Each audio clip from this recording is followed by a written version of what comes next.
All right, welcome, welcome, welcome to another fantastic episode of social media. And you are sitting down with your host, Taria Hodge. And I am super excited today to have the conversation with our special guest. And we're talking about magnetic messaging, how to align your energy with your brand voice. So, the powerhouse that I have the pleasure to introduce today empowers purpose-driven entrepreneurs to show up boldly by aligning their brand message with their authentic story. She is the founder of Leilani Wells Media, which helps her clients build visible, sustainable online presence rooted in strategy, story, and soul. I absolutely love that. She is also a sought after speaker known for her vibrant presence, her ability to shift limiting beliefs around visibility and self perception. And what I love the most about her is her signature approach in how she blends mindset, energetic alignment, and practical marketing strategies to help clients create messaging that feels aligned and, most importantly, converts. So please, please, please help me welcome Leilani Wells. Hi, Leilani. How are you? Hi, I'm great. I loved that you did breakout sessions before this, and I got to know a lot of the guests. That was incredible. And you have some amazing guests here, and I just feel honored to be part of this. So thanks for inviting me. Yeah, awesome, awesome. And this conversation has been in the works, for some time. And so just giving our conversations on the back end leading up today, I am super excited, to just share and talk a little bit more about what it means to be in alignment with our messaging. And so I think that that's what I'm going to kick off, the session with. So when you talk about energetic alignment, what does that mean? Hmm.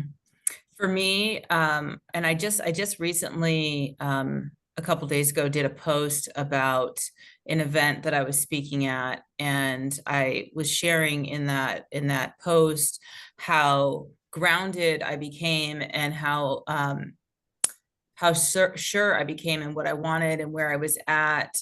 And when that alignment happened, it's like everything just broke open, broke free. Everything I wanted next for the next path I was going in my business all became clear. And then opportunities then started to come my way.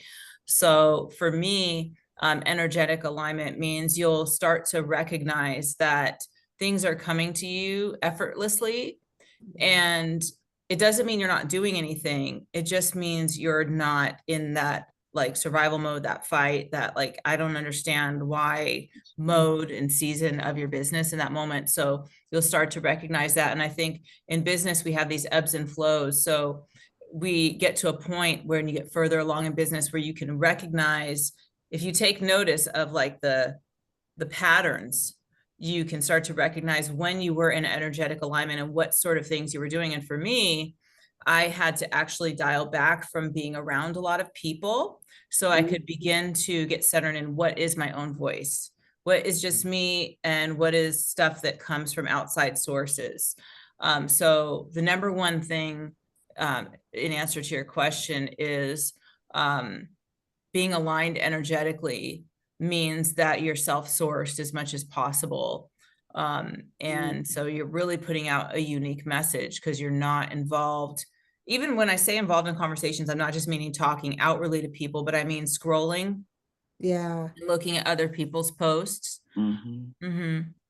Yeah, that's really interesting that you actually tied it back into social media. So I want to go a little bit deeper in that because that it is true. Like when we're on social media, we see so many things, Mm-hmm. from people, and we sometimes don't really stop to think about the impact that it has on us. And one of the things that I've learned for myself to get present to is the comparison. Like sometimes you'll take a look at a lot of stuff that's going on social media, and you want to, almost like measure up yourself to, Mm-hmm. what you see going on out there. And then before you know it, you have these conversations in your head that, oh man, what I'm doing is not enough. Maybe I should be doing this. And like you said, you're all out of alignment and you're all out of whack. So have you, what can you share around if you've ever experienced something like that? Or what would you say to the person to just go a little bit deeper in how they could catch it,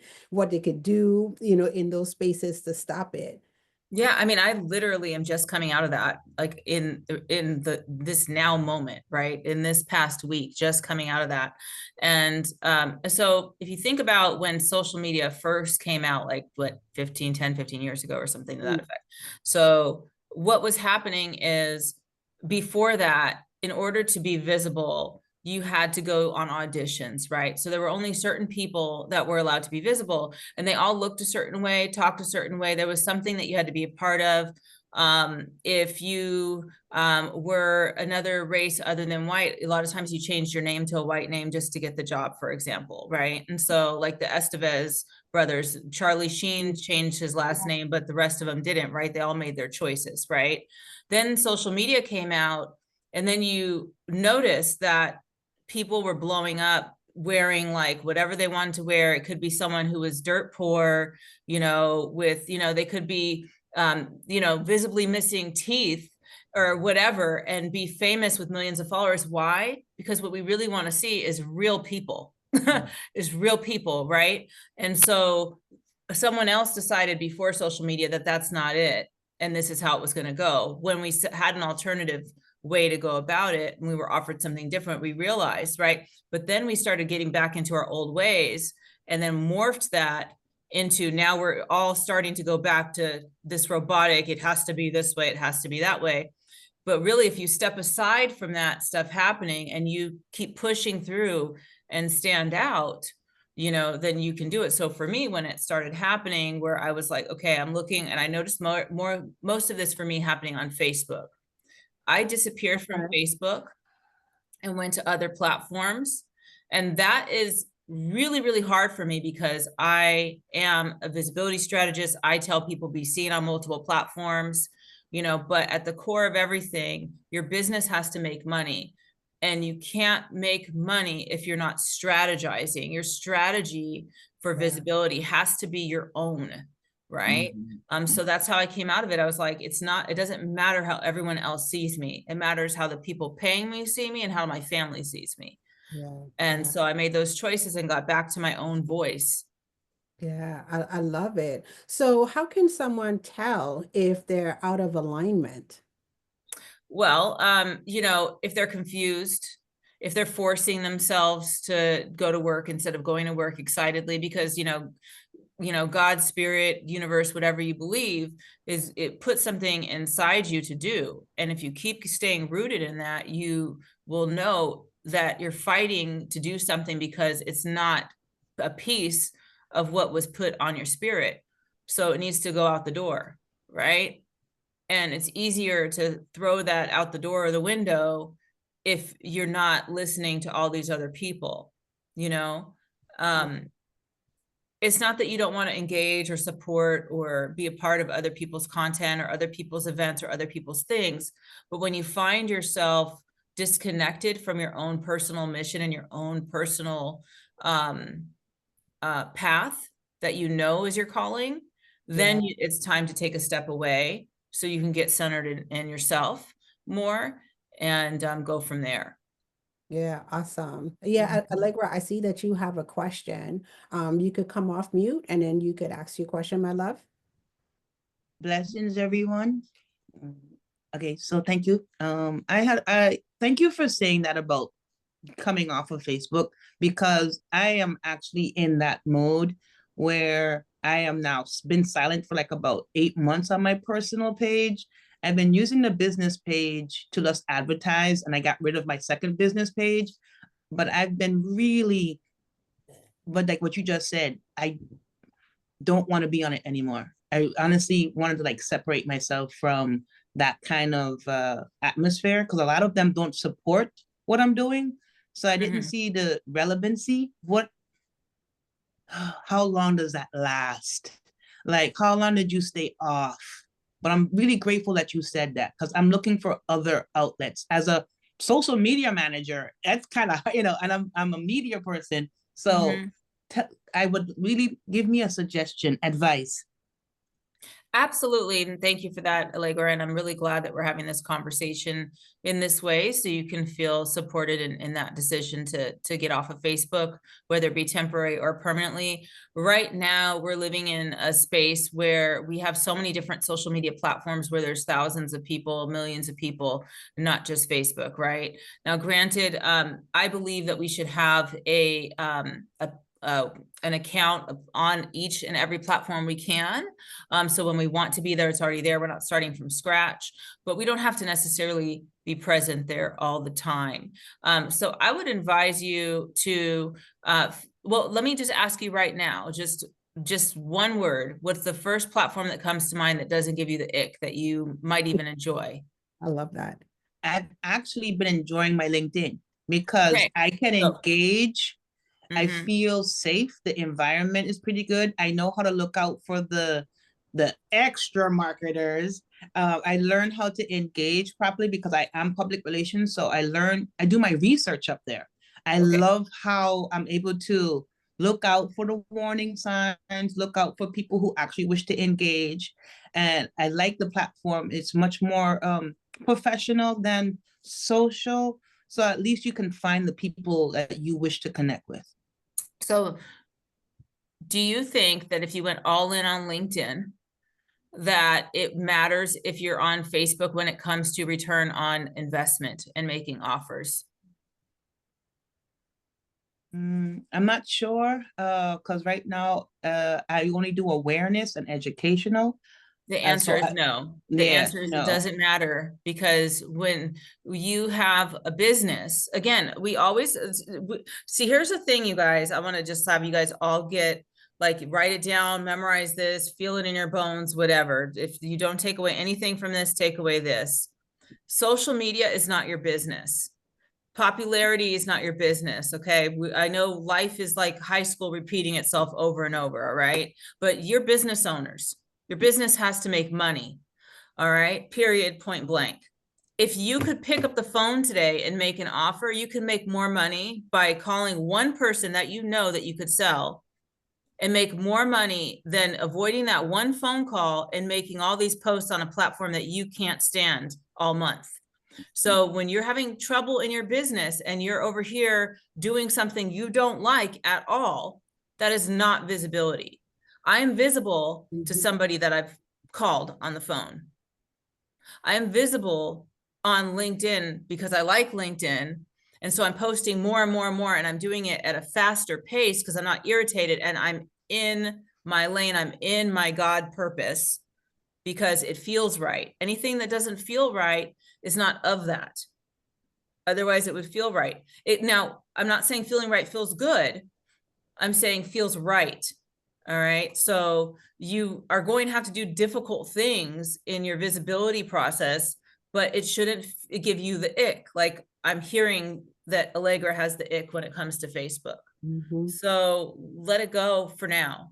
You So, know? okay, so thank you, because as like I said, I was using it as that extra connection, but I realized it was not giving me what I needed.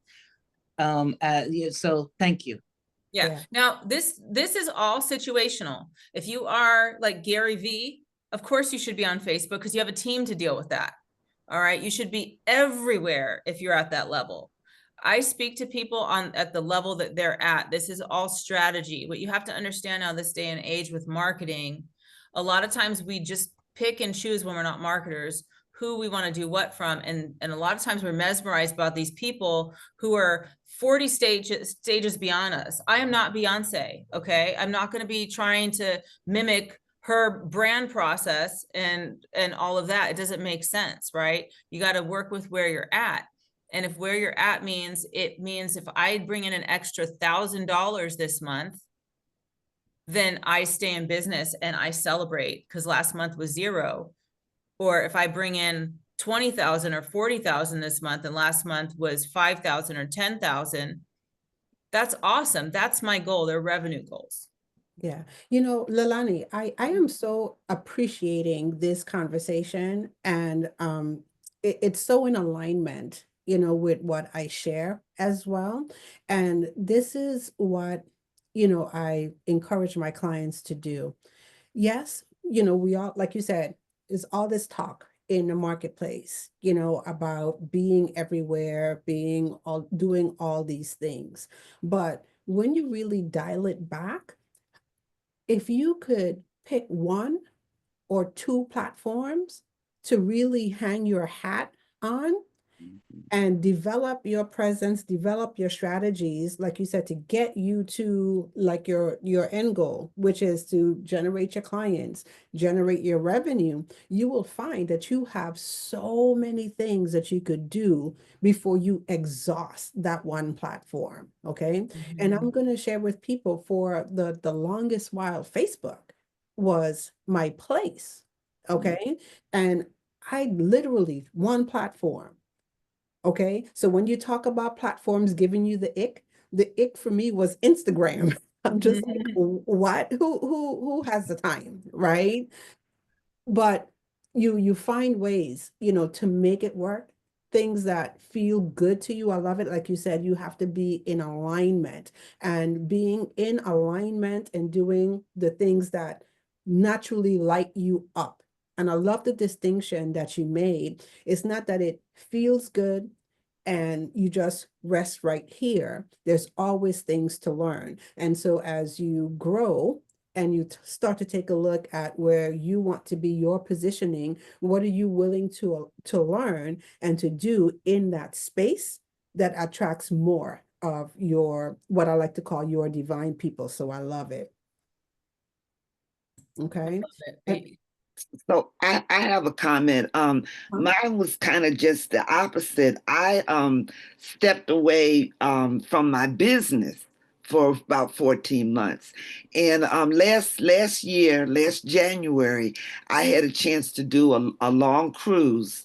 Um, and it did not go the way that I thought it should go. Usually I travel with my groups. My specialty was groups, so I always traveled with them. But the last cruise, I ran into some complications, sickness, just a whole lot of things. And so when I came back, I decided I was going to get out of the travel business altogether, because I didn't want to travel with groups anymore. And because of the complications that I ran into when I was on that long 17-day cruise. So I said, I'm just going to get out of it. I'm not going to do it. And then I started thinking about it. I talked to Taria and I said, it's not that I want to get out of the business. I want to focus on people who have special needs, people who are older, because I now can really relate to them because I know the challenges that they go through. So, after talking to Taria and being refocused, so now I'm still doing travel, but now I have a different focus group. And so I need those strategies to help me go from one place to the other. Get off of my social media platform and then focus more on what's going to help me make some money. And more so than making money, it's just helped me feel satisfied that I'm helping other people. yeah, I absolutely. love that. I love that. I shared with you, Audrey, I think it's just amazing what you're doing. And I think for you, your website, or if you have like a funnel, if you don't have a full-on website, like a funnel would be key to just hone in messaging and directing people to that, because there is certain ways that you can do like your imagery and different things that you can put where people can immediately see that their needs are going to be catered to, all of their concerns. Like I was sharing with you about my dad, he would just throw ideas like that out the window if he didn't immediately see, oh, there's time by yourself. There's breaks in between. I'm never going to be in a place where I have to worry about, what if I have to relieve myself and there's no nearby restroom where I can get there in 1 minute or less, right? What if like there's no doctors around? What if I need to immediately nap? Because again, he's 90, right? With multiple times alarms are going off for all these medications and stuff like that. So you being able to, but then also maybe the group It was showing them, okay, we have one big group event, so people don't think they're in a group the whole time, and now you have too many people, you know, but they also have that massive social time. So your messaging, first and foremost, being understanding people's bodies, that they're not going to tell you what they're embarrassed or self-conscious about, that you already anticipate that, and them to understand that immediately, so they don't shut off the idea before you can get to that next step. That's your number one priority in your messaging. I can tell you that right now, in every aspect. Thank you. Thank you. I love it. Thank you so much for that, Leilani. And so I have a question for you. So what are some of the most common fears that you help that you see, you know, with people when it comes to visibility, and what specifically can be done to help them overcome those fears? Yeah.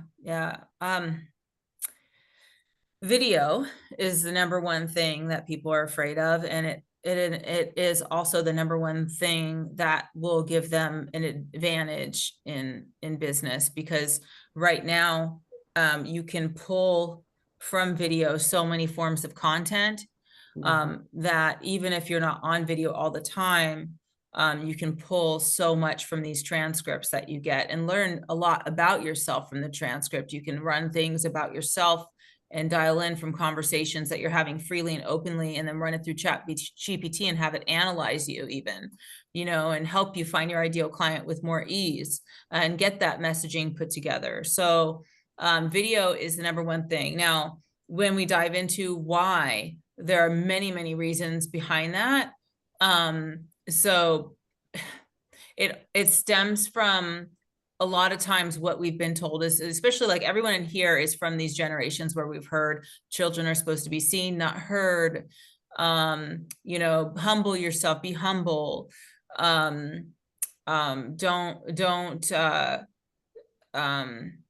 talk too much. If you're, you know, if you're a woman, you know, like there's just all kinds of different things that we're told throughout our lives to just not be in front of people and sharing how awesome we are and our services are. So it makes more sense that we don't want to be seen that we would want to be seen, right?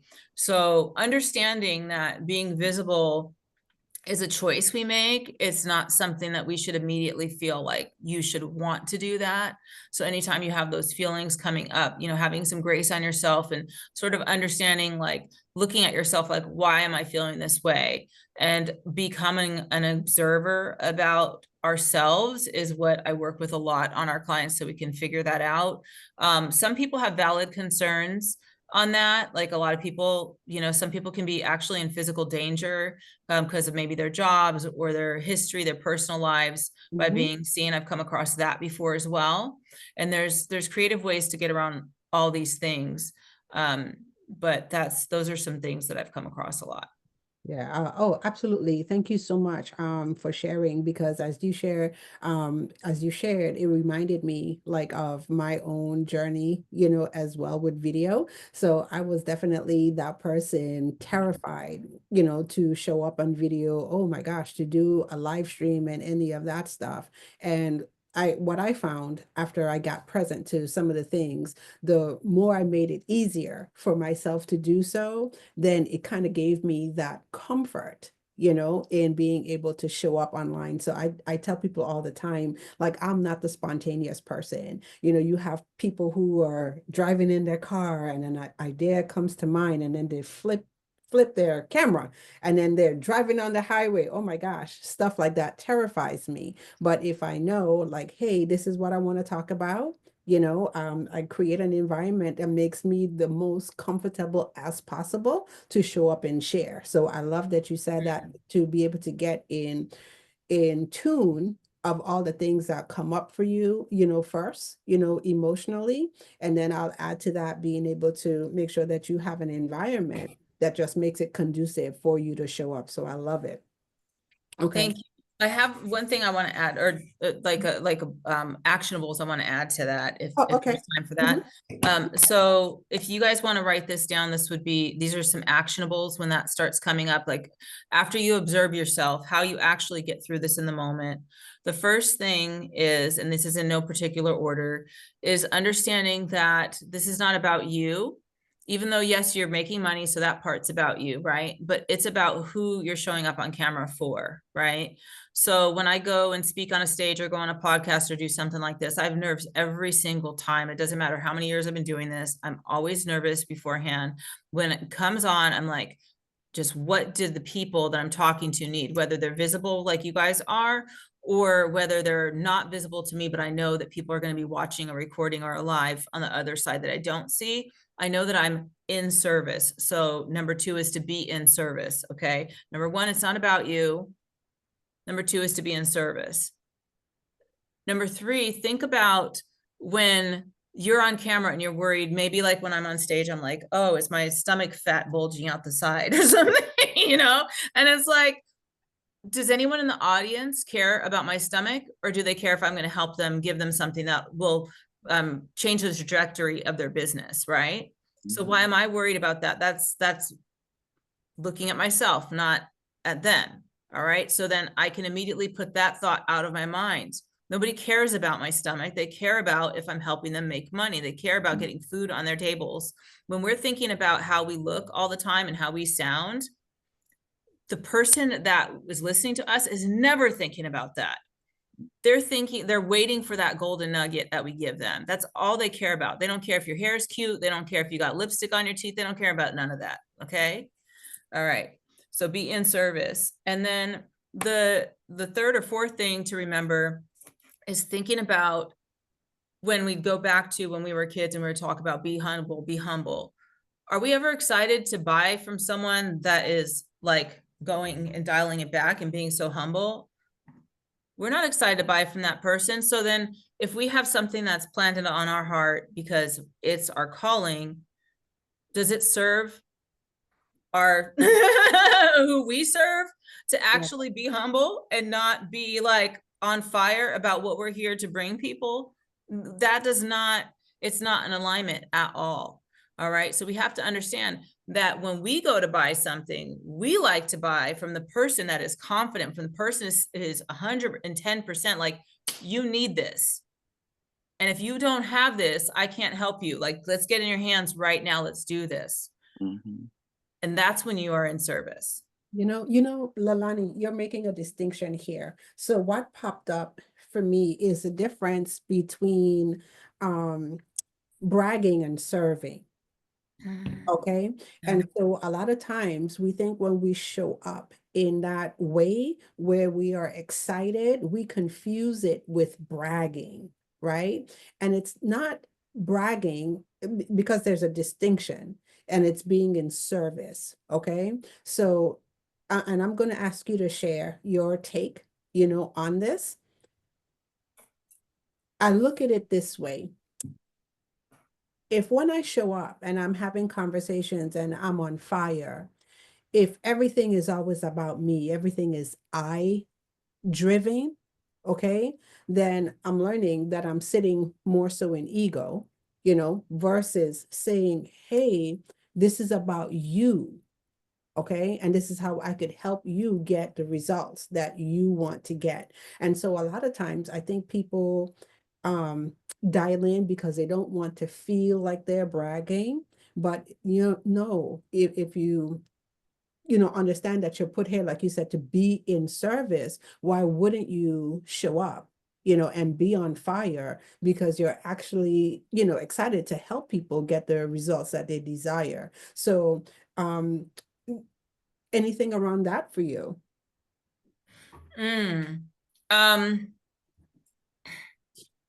Give me, will you phrase that a little bit?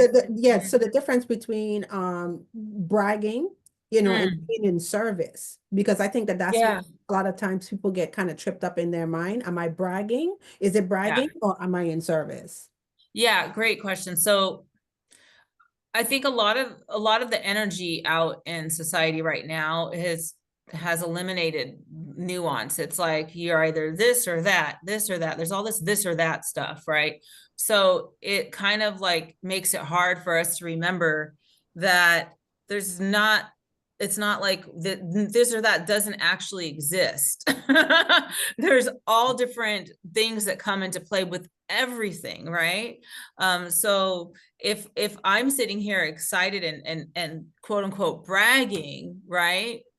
Am I really bragging, or am I really just telling you what I've done that is good, right? So you guys can be a part of it, right? In whatever capacity you want to be a part of it, you know? And as long as, to me, it's, you know, I'm not like taking away somebody's ability or attempting to take away their ability to make the decision themselves, then I feel great about it. And I think we're giving people, I think as long as you're focused on your goal being to give people everything they need to make a decision that's right for them, then I think that you can rest assured that you're not bragging, you're informing.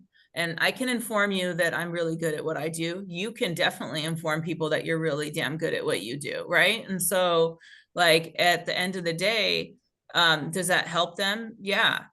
If someone calls it bragging, even if it actually is bragging, I really don't care. It helps somebody, right? And we get to feel confident and proud of ourselves. What's so interesting is that we're raised to say everyone else is great, right? And give everyone else that, well, then, so if everyone else is great, we're everyone else to someone, but we can't talk about how we're great too. Yeah. Wow. It just doesn't make any sense to me. Do you want that for your children? Do you want your children and grandchildren to not feel that air of confidence and love for themselves so they can impart upon the world what they're supposed to do? Yeah. Treat ourselves like we're somebody's child too, you know? I love it. I love it. So Stephen, I see your hand, and I see your hand, Allegra. Yes. I just had a quick question. Well, actually, it goes back to something that you said earlier, Leilani, and I love what you said about energetic alignment, because it fits very, very succinctly and synergistically of what I do, as long as it pertains to the morphogenic field of us being human beings. But my question is this: of even what Taria said about, you know, the difference between bragging and the difference between service. How much of that do you believe, you know, since all of us on here are of Black Negro descent, how much psychological trauma do you think that is, that we have been told, whether from mother or father, or whether just from our culture and our society, that, oh, you know, and basically, you know, we as Black people, we have been basically told like little children, oh, you're to be seen and not heard. And so how much of that psychologically do you think that psychological trauma plays into that? And then it ties into what you said about, you know, alignment. You know, how do you know, or to react you, how do you know when you're out of alignment? And you said confusion and chaos. And I remember a time in existence in my business. The reason why I'm asking this question to you is I remember a time in my business where I was at a crossroad where I was having to find out, you know, if I wanted to, if this truly my voice, or is this the voice that I have created because of the systemic things that I've been through, and finding my voice.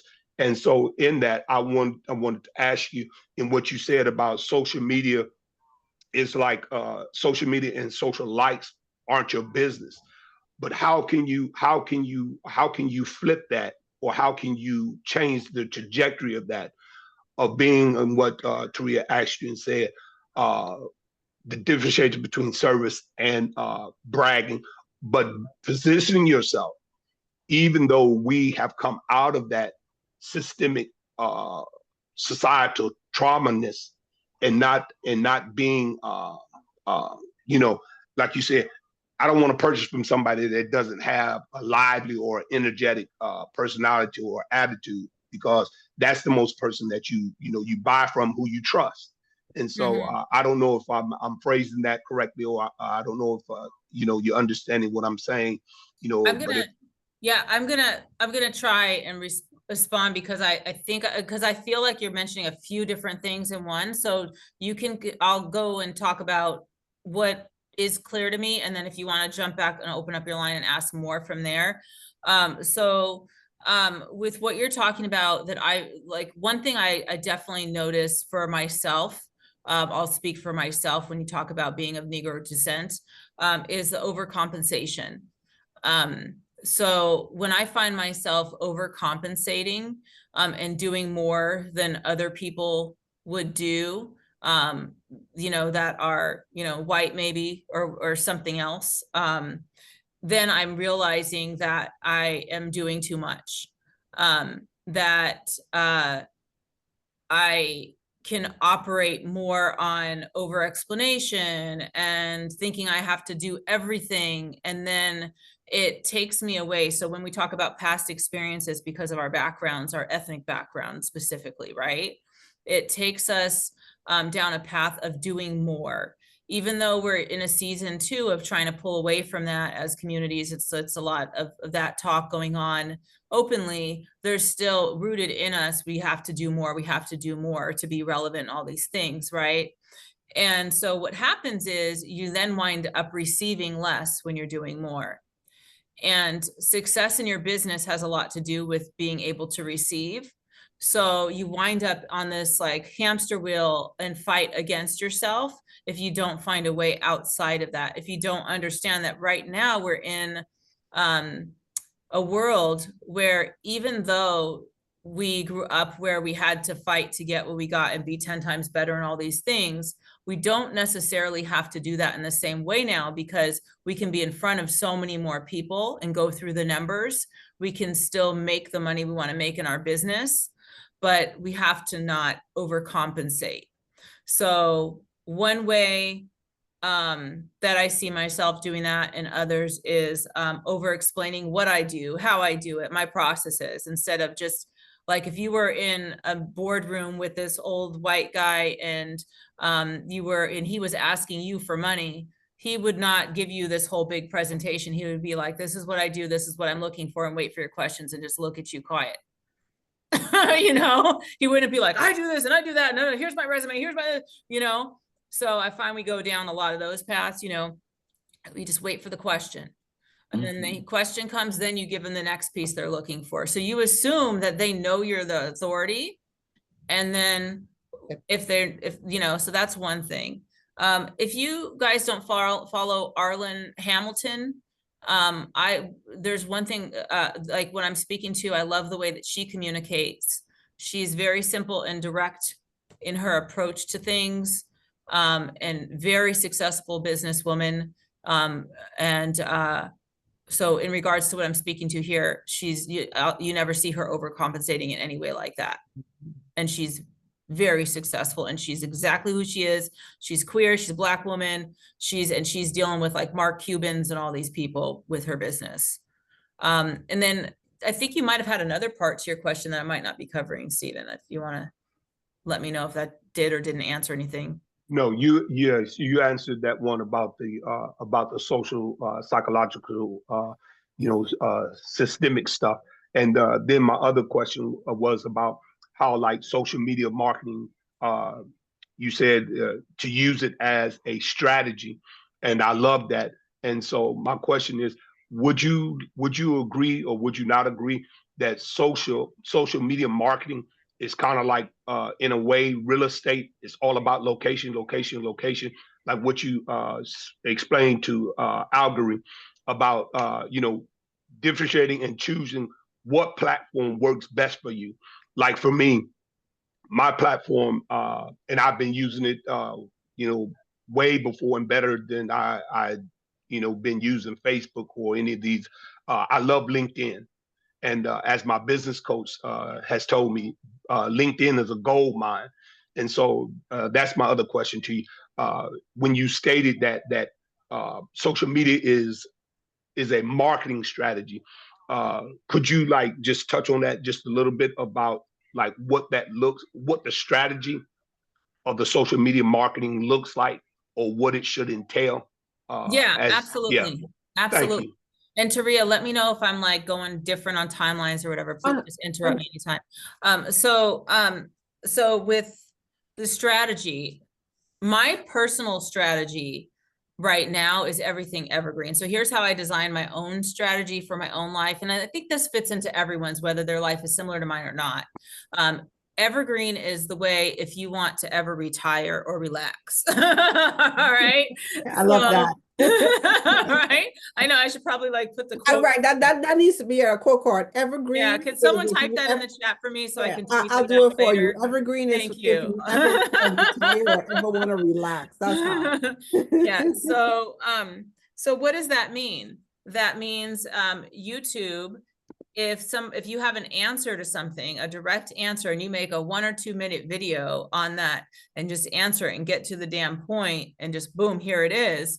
For years to come, when someone's looking for that question and searching it, they're going to go to your video and you did it once. You might not even post on YouTube anymore. And then in the description, you maybe have an email list. All right. Now you have an email list that you can nurture. And no matter what happens with these platforms, these people are on your email list and you're talking to them. And then that's kind of like they're close to your home, right? Because this is your email list. This is like, it's like this quiet relationship that it's not out there.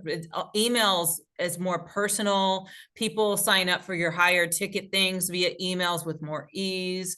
They get to know you over time. And so emails are really part of my strategy because of that. And then you have podcasting. Podcasting is growing almost 7% year by year consistently. And podcasting, you can repurpose so much of your content if you're doing video podcasting.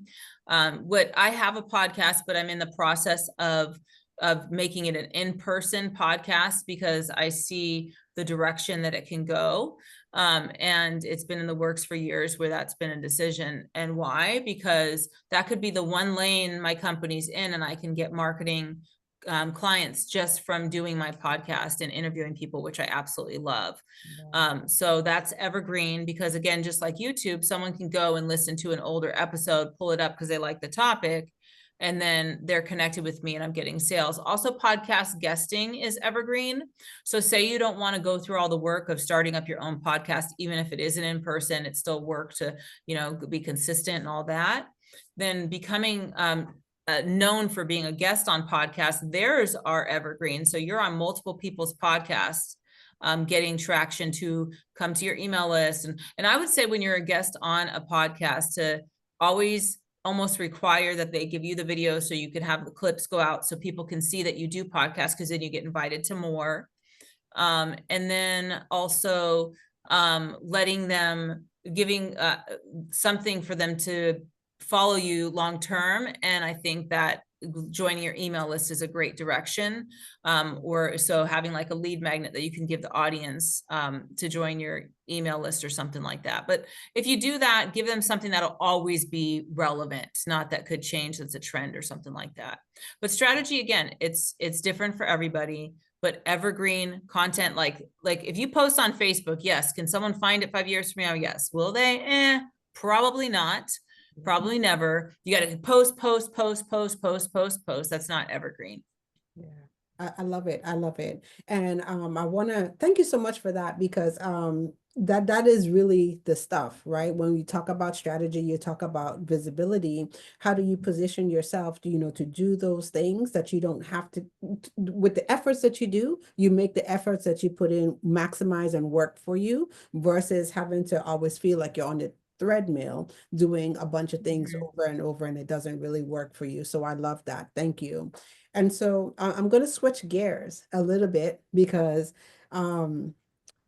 this is one of my favorite topics. So I'll ask you. So how can people, or what would you say, to, the business owners out there to better blend their story, energy, and their voice into messaging that attracts?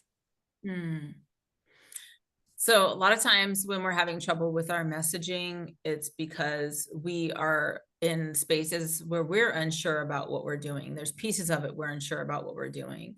And so what I love is being in a lot of conversations like this, because I can pull the transcript where I'm just honestly answering things in service. And I find that if we have these conversations and we really enjoy being like very direct, very open and all of that with who we're in a conversation with, then we're just going to be answering just openly, honestly, in an authentic way. So we can pull these transcripts later, and then we can ask Chat GPT, Claude AI, Gemini, all these things. We have all these tools now that can analyze us, that can tell us things that are hard to find out about us.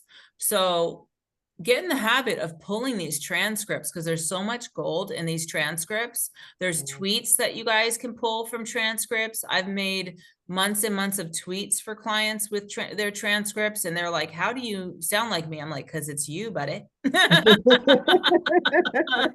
It's all you. It's all you, brother. It's not me. No, so that brings me to one of the things, Leilani, that you're sharing. And so thank you for bringing that up, okay? Because I think it's one of the most understated things that people really don't understand about visibility. And let me see if I could concise this. So a lot of times people get stuck in the immediate thing, right? Like, oh my gosh, I gotta go do this video. Oh my goodness, I have to do this podcast recording. And like we talked about, in this session, we talked about energy and all of the emotions and everything that comes up on the surface that prevents people from showing up. But one of the things that I've had to learn this. This did not come intuitive to me. I was just like, oh my gosh, but if I, just commit, to doing 1 hour a week. Okay, I show up, it gives me the opportunity to cover all the buttons. I get a chance to be in service, I get a chance to, uncover or get in conversations with people who are potential clients. And then on the back end, I know what the content means. Okay. And so that's one of the things that I learned very quickly. If I'm sitting here struggling, going into my head, oh my God, what do I create? What do I write? What do I say this week? Right? I already said it.